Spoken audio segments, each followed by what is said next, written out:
પણ ઈશ્વરની ઈચ્છા વગર પાંદડું પણ નથી હલતું, તો તમારું અને મારું આ 70 કિલોનું શરીર હજી કેમ આ ધરતી ઉપર બેઠું છે? બધા શબ્દો જે વિષય કયો ને આ સ્ટેજ ઉપરથી વણી લેવામાં આવ્યો છે. જ્યાં ધર્મની વાત હોય, સ્પિરિચ્યુઅલની વાત હોય, એ આપણા સંતે કીધી. હકુબા સાહેબે કીધું કે મોબાઈલ છે એ વરદાન પણ છે અને શ્રાપ પણ છે ની વાત થઈ. ઇતિહાસની વાત જયેન્દ્રસિંહ જાડેજા સાહેબે કરી અને માં ભગવતીઓએ પરિવારની વાત કરી. તો પ્રશ્ન એ થાય કે શું હજી કંઈ બાકી છે પીએમ જાડેજા?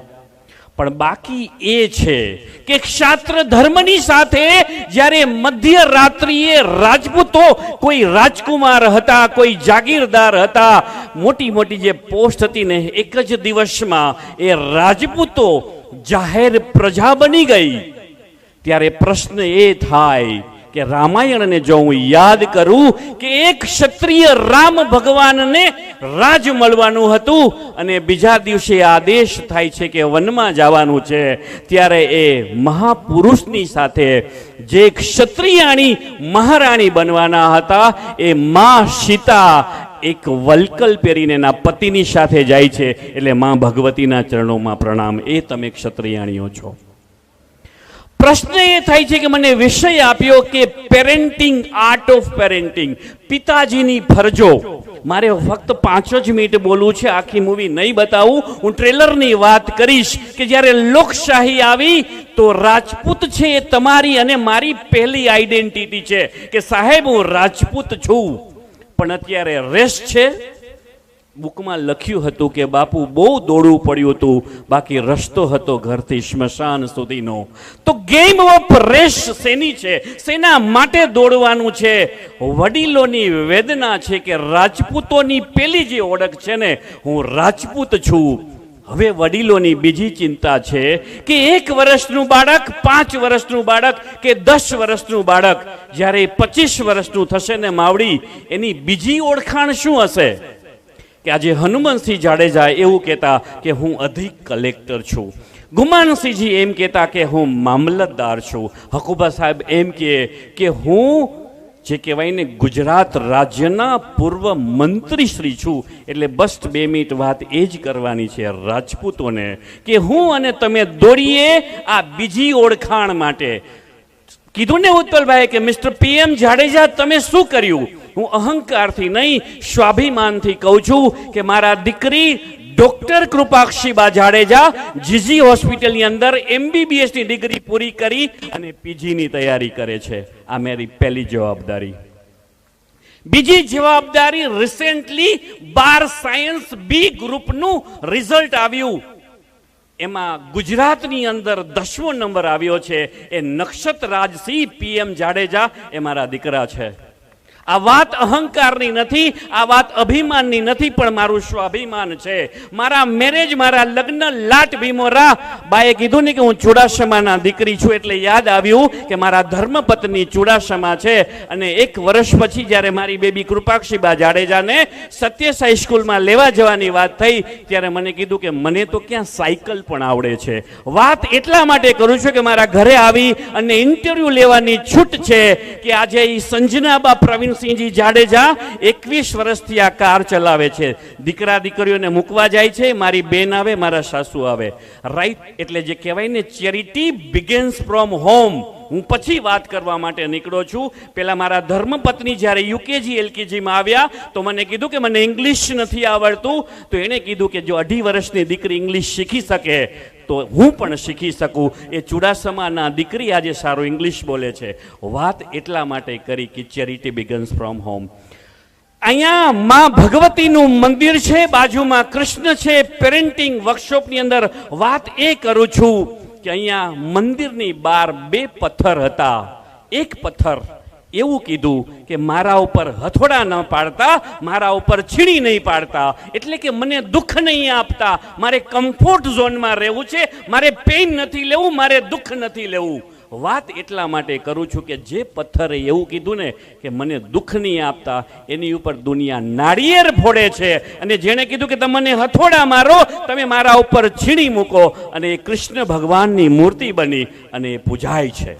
મેં વાત એટલા માટે તમને કરી કે તમારા દીકરાનું ઓવર લાલન પાલન નહીં સર, રાઈટ. આપણે ઘણીવાર કીધું ને મહાનુભાવોએ, ઓવર લાલન પાલન નહીં સર. સ્વામી વિવેકાનંદે કીધું છે કે તમે કોઈ રસ્તે જતા હો અને જો મુશ્કેલી ન આવે તો સમજજો કે તમે કોઈ ખોટા રસ્તા ઉપર છો. વાત એટલા માટે કરું છું કે તમારા દીકરા દીકરીઓને મુશ્કેલી આવશે, મને આવશે, સંઘર્ષમય જીવન રેજો. જ્યારે બુંગીઓ ઢોલ વાગે ગામડે ગામડે, આપણા જામનગરના મહારાજા ઢોલ વગાડે અને જે દીકરો તિલક કરી અને યુદ્ધની અંદર માથું દેવા માટે તૈયાર થઈ જાય, કે જેને જીવની પર પરવા ન હોય, એ તમે અને હું રાજપૂતો જ્યારે સ્પર્ધાત્મક પરીક્ષામાં ઉતરે અને મને એમ કે મિસ્ટર PM જાડેજા, હું PSI ન બની શકું, હું મામલતદાર ન બની શકું, હું તલાટી ન બની શકું, હું ડોક્ટર ન બની શકું, ત્યારે માફ કરજો, મને ધ્રાસકો થાય છે કે ચેલેન્જનું બીજું નામ એટલે રાજપૂત. દુનિયાની એવી કઈ એક્ઝામ્સ છે કે રાજપૂત ન પાસ કરી શકે? અભિમાન નથી કરતો, ફરીથી શબ્દ બોલું છું, મારી સાથે 1 કલાક બેસાડજો સાહેબ. મારી દીકરી એમ જ ડોક્ટર નહીં બની હોય, કાંઈક તો મારું ઇનપુટ હશે.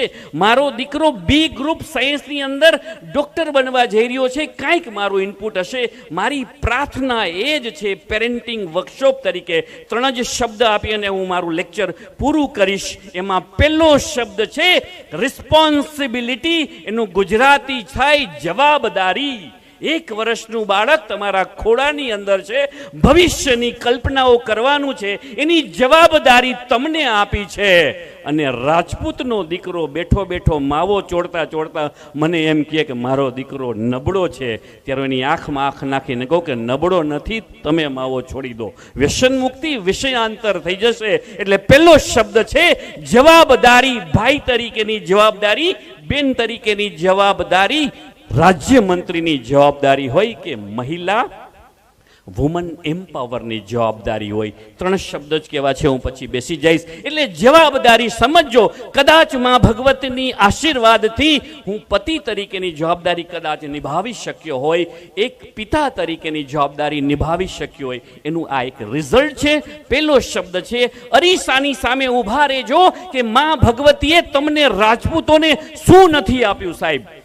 મોટી કંપનીના કર્મચારીની ટ્રેનિંગો કરાવું છું. જ્યારે દરબારનો દીકરો મારી સામે આવે ને, ત્યારે 4 શક્તિ માં ભગવતી આપે. કઈ કઈ છે? મારું બ્રેઇન પાવરફુલ હોય, એટલે કે મગજ પાવરફુલ હોય, મારું હૃદય પાવરફુલ હોય, મારું બોડી પાવરફુલ હોય, અને સંતે જે વાત કરી એ છે સ્પિરિચ્યુઅલ પાવર, એટલે કે મારો ધર્મ પાવરફુલ હોય. આ 4 શક્તિ છે ને એ રાજપૂતમાં એન્હાન્સ છે, 10x છે. 10x એટલે 10 ગણી છે. પણ પ્રશ્ન એ થાય છે કે એ શક્તિનો ઉપયોગ રાજપૂત કેટલા ટકા કરે છે ને, એ રિસર્ચનો વિષય છે. અરીસા સામે ઊભા રહેજો કે મને જે બ્રેઇન આપ્યું છે મેં કર્યું છે. પહેલો શબ્દ છે એ રિસ્પોન્સિબિલિટી છે. બીજો છે એ છે ફોકસ. જે કહેવાય ને કે કામ પ્રત્યેનું, એ આજે 10 દિવસ થયા, 5 દિવસ થયા, પ્રવીણસિંહજી કન્ટિન્યુ આ જે કાર્યક્રમ છે ને એમાંથી એને ફોકસ ટ્રાન્સફર નથી કર્યું. મારું બાળક છે ને 3 વર્ષ અમે ક્યાંય કોઈ મહાસેમિનાર લગ્નમાં જલ્દીથી પાછા આવી ગયા. એટલે બીજું છે ફોકસ. અને ત્રીજો શબ્દ મને બહુ ગમે છે, એ છે કન્સિસ્ટન્સી. કન્સિસ્ટન્સી એટલે કે નિયમિતતા. આપણા ગામનું જે પરબ છે ને ત્યાં ઊભા રહેજો, રાઈટ. એ નળમાંથી એક ટપક ટપક ટપક જે ટીપું પડે છે ને, એ પાણી છે ને એ પથ્થરને તોડી નાખે છે. ચેક કરજો. વાત એટલા માટે કરું, કન્સિસ્ટન્સી એટલે કે નિયમિતતા. નિયમિતતા, જે કામ તમે સતત કરશો ને, you become the master. Master એટલે શું? જે કાર્ય તમે 10,000 વખત કરો એને કહેવાય માસ્ટરી. હવે છેલ્લી 2 મિનિટની અંદર વાત એ કરવા માંગુ છું કે ક્યારેક હકુભા સાહેબ હોય, દિગુભા સાહેબ હોય, સુરુભા સાહેબ હોય, પ્રવીણસિંહજી હોય, મહાનુભાવો ઘણા બધા છે, રાઈટ. અમે કોઈ સમાજના કામે જઈએ ને તો કોઈ વડીલ હકુભા સાહેબ પાસે જાય કે હકુભા સાહેબ, ભાણુભા થોડા કોલેજ પાસ કરી લીધી છે અને ક્યાંક નૈયારા કે SRમાં કે ક્યાંક નોકરી હોય તો કહેજો ને. એટલે છેલ્લી 1 મિનિટની અંદર એ વાત કરીશ કે તમે મને હોમવર્ક આપીને જાઓ છો કે તમે ભલામણ કરો છો કે મારો ભત્રીજો કે ભાણેજ 25,000 રૂપિયા કમાય. આ વાત મેં એટલા માટે કરી છે કે આપણા જે મહેમાનો છે ને એની વચ્ચે એક નિવૃત્ત તાલુકા વિકાસ અધિકારી છે પ્રવીણસિંહજી જાડેજા શોખથી વાત એટલા માટે કરું છું કે ના ભાણેજનો પગાર છે 1,25,00,000 રૂપિયા. કેમ ભાઈ તમે પ્રવીણસિંહની વાત કરી? હવે મને એ જણાવો કે આપણા ભત્રીજો 25,000, શોખથી બાપુના ભાણેજ 1,25,00,000. હું એક દીકરા તરીકે, ભાઈ તરીકે, માતા પિતાને હોમવર્ક આપીને જાઉં છું કે આપણો ભત્રીજો એવું શું નથી જાણતો કે બાપુના ભાણેજ જાણે છે? શું વધુ જાણે છે? એનો જવાબ છે સ્કિલ્સ. તમે સ્કિલ્સ ઉપર કામ કરશો, સેલ્ફ ડેવલપમેન્ટ ઉપર કામ કરશો તો દુનિયા તમારી મુઠ્ઠીમાં છે. જે બ્રેઇન તમે પાવરફુલ કરી શકો, બોડી પાવરફુલ કરી શકો, તમે માવો ઘસી અને એની તાકાત ઓછી કરો છો, ક્યાં થશે? હું સમજી શકું છું ભૂખ લાગી છે સાહેબ, પણ રાજપૂતનો દીકરો યુદ્ધમાં જતી વખતે એમ ન બોલે કે ઉભા રહ્યો ને હું વ્યારું કરીને આવું પછી આપણે યુદ્ધમાં જઈએ. રાઈટ? ભલે આપણું ભોજન 5 મિનિટ મોડું થાય, પણ વાત અહીંયા દીકરા દીકરીની છે, વાત અહીંયા સમાજની છે, વાત રાજપૂતાણીની છે, વાત રાજપૂતની છે. એટલે એક જ વાત કહીશ, એક જ પ્રાર્થના કરીશ કે રાજપૂતના ઘરે જન્મ છે. તમે સંસારની અંદર, સનાતન ધર્મની અંદર શાસ્ત્રો વાંચજો કે તમારો રાજપૂતના ઘરે જન્મ ક્યારે થાય. અભિમાન છે. પણ મારી બીજી પ્રાર્થના છે, તમારા દીકરા દીકરીની બીજી ઓળખાણ. મને અફસોસ નથી કે રાજપૂતનો દીકરો ગાર્ડ બને, પણ જ્યાં પીઆઈ બની શકે, ડીવાયએસપી બની શકે, અધિક કલેક્ટર બની શકે, વાય ગાર્ડ? શું કામે મારો દીકરો નક્ષત્રરાજ શું કામે ચોકીદાર બને? એની જવાબદારી મારા ઉપર છે. અને હું ફરીથી કહું છું, અભિમાનથી નહીં, એક પ્રાર્થનાના હિસાબે ક્યાંક ને ક્યાંક માં ભગવતીએ મને આશીર્વાદ આપ્યા છે, એટલે એક પતિ તરીકે ઇન્ટરવ્યુ લેવાની છૂટ છે. હકુબા સાહેબ, મને ખુશી છે કે મારા ધર્મપત્ની એ ભાતેલના ભાણીબા છે સાહેબ. જે કહેવાય ને કુવામાં હોય અવેડામાં આવે, પણ મને એક વડીલે બહુ સરસ કીધું, પીએમ એવું ના હોય, જે કુવામાં હોય ને એ અવેડામાં આવે. એટલે કુવો સારો રાખો. આ અલગ તાસીર છે આ ભારત ભૂમિની કે જ્યાં કહેવાય ને મહાભારત વાવો ને ભાગવત ગીતા નીકળે. પણ મને જે વિષય આપ્યો હોય એ વિષયની અંદર હું ન્યાય ના આપું તો ક્યાંક ને ક્યાંક મને નિંદર ના આવે. એટલે નાનો ભાઈ છું, નાનો દીકરો છું, શબ્દ બ્રહ્મ છે. ક્યાંય ચૂક્યો હો તો ફરીથી પ્રણામ કહું છું. ખૂબ ખૂબ ધન્યવાદ, ખૂબ ખૂબ આભાર સાથે મંચસ્થ મહાનુભાવોને સાદર પ્રણામ. આપને પણ સાદર પ્રણામ. ખૂબ ખૂબ આભાર.